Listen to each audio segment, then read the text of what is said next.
Good morning everyone. Morning sir. आज का topic है जो कि हमारा लास्ट होने वाला है, chase daily production activities.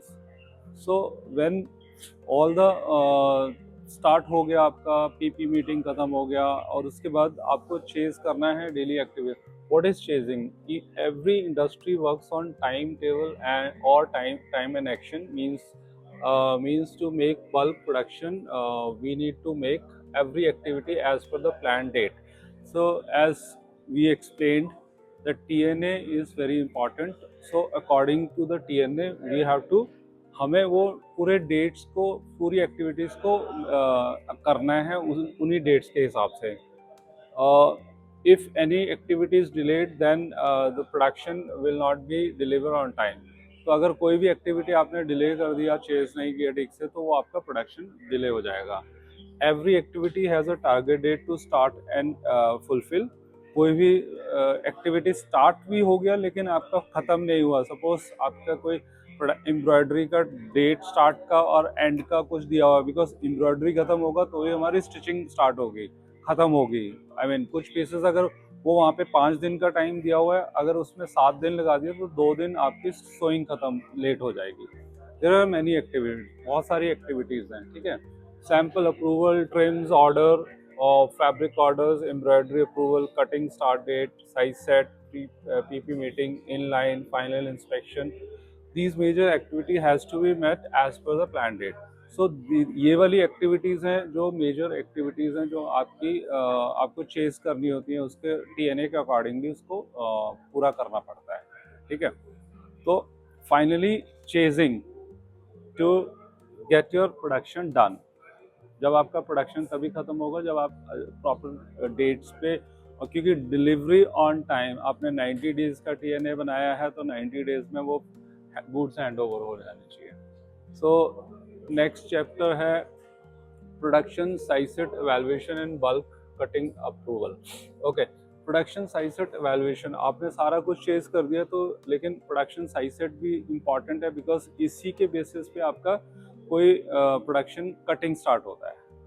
Factory should be done on time so that factory can start bulk cutting. So merchant has to make all the approvals on time to get the size set evaluated on scheduled time. So size set कैसे start होगा, evaluate होगा? कपड़ा bulk कपड़ा आना चाहिए, line में उनका जो डेट है सोइंग होना चाहिए, उसके बाद ट्रिम्स होने चाहिए, लेबल सब कुछ होना चाहिए, तभी वो साइज सेट होगा, राइट।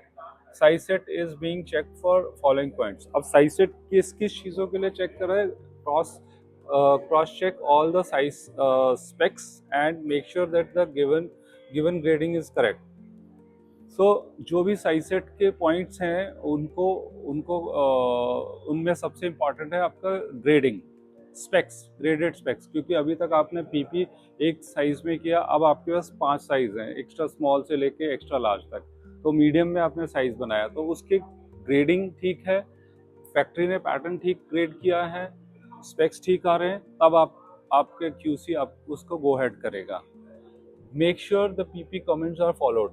अभी वो साइज सेट में, बिकॉज साइज सेट में अगर पीपी के कमेंट्स हैं वो फॉलो हुए कि नहीं है, ये किस लिए चेक हो रहा है साइज सेट, वो पॉइंट्स हैं, ठीक है। Fabric is correct, colour, hand feel, face side. Fabric size set में ठीक है, उसका फेस साइड ठीक है, हैंड फील ठीक है, all trims are correct, trims ठीक है कि नहीं है, वर्कमैनशिप इज करेक्ट, उसके लिए चेक होगा। Ironing and packing instructions are correct. अब आयनिंग उसमें कैसे, उसमें क्रीज बनाना है या नहीं बनाना है, प्लीट्स कहाँ तक आयन होनी है, वो सारा का सारा हम साइज सेट में डिस्कस करते हैं। Based on all the points, if correct in size set, then QC will give the initial production cut approval. तो आपका यहाँ से आपकी जो है एक प्रोसेस पूरा ख़त्म होता है, आपकी एक्टिविटीज़ आपने करवा ली। अब आपको प्रोडक्शन फैक्ट्री का चेस जो मैंने आपको बताया था पहले वाले उसमें, इसके अंदर ये वाला चेजिंग, आप एक्चुअली ये वाला टॉपिक अगले में जाना चाहिए, ये चैप्टर 21 हो जाना चाहिए, चेजिंग। ओके, अब आता है हमारे पास last chapter 22, top sample approval to goods, actually goods hand over, good नहीं, goods hand over. GOODS, goods handover. Top of production sample to be sent to buyer for approval prior to 3 weeks to the shipment. 3 हफ्ते पहले हमारा sample चला जाना चाहिए ताकि buyer उसके ऊपर कोई भी कम. We cannot ship the production until we get the approval of TOP samples. कोई भी TOP सैंपल का अप्रूवल होगा तभी हमें अप्रूवल मिलेगा. Final inspection, get the final inspection done on schedule date. ये आपका फाइनल इंस्पेक्शन हो गया लास्ट में, वो भी आप ही ने अरेंज कराना है कि हमारी फैक्ट्री को आपने टारगेट दिया हुआ कि 25 जून को मेरा फाइनल होना है और आप 25 जून 24 को बोल रहे हैं अभी तो पैकिंग पूरा नहीं हुआ, हमारा नहीं हो सकता. तो ये इसीलिए हमें चेस करना है. Coordinate with shipping department to hand over the shipment to the consolidated GSE on time. तो अब आपका जैसे फाइनल हो गया, फिर आपको शिपिंग वालों के साथ भी बात करके उसको गुड्स को आगे GSE कंसोलिडेटर के पास में जाए. अब merchant has to update the buyer for shipment handover. जब आपका शिपमेंट हैंडओवर हो गया, आप पैकिंग लिस्ट जो भी डॉक्यूमेंट्स जाएंगे वो आप बायर को दे दोगे, so that buyer can give approval for factory and factory can give this document to the bank for payment transfer.